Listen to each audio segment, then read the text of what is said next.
This is the boy who was tortured in the barn. This is the 17-year-old black teen moments before he was about to be burned alive. Don't move past this moment. Really look at him.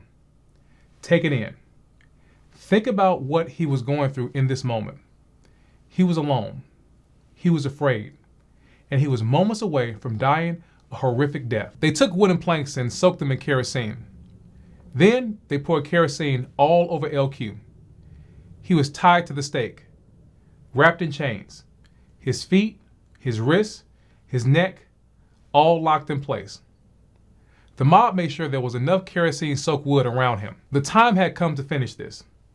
5 men, 1 woman. They struck matches. Then, one by one, they threw them onto the kerosene-soaked wood. The fire caught. Then it climbed. Then it roared. The flames rose, swallowing LQ. LQ kicked. He thrashed. He screamed. He screamed for his life. He was 17 years old, alone, burning alive, for something he did not do. The fire raged. The heat burned the air. LQ kept fighting.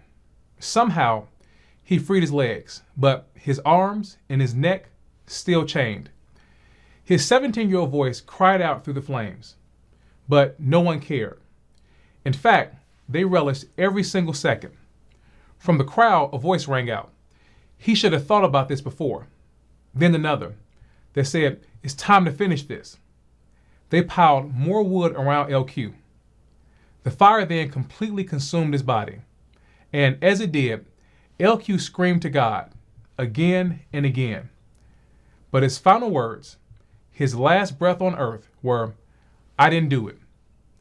And with that, LQ was gone. His life stolen. His death slow and agonizing. His last moments on earth filled with terror and pain. The mob did what they did to LQ because to them, he wasn't human. That is what was required to carry out this kind of brutality. A person must be stripped of dignity, stripped of their humanity.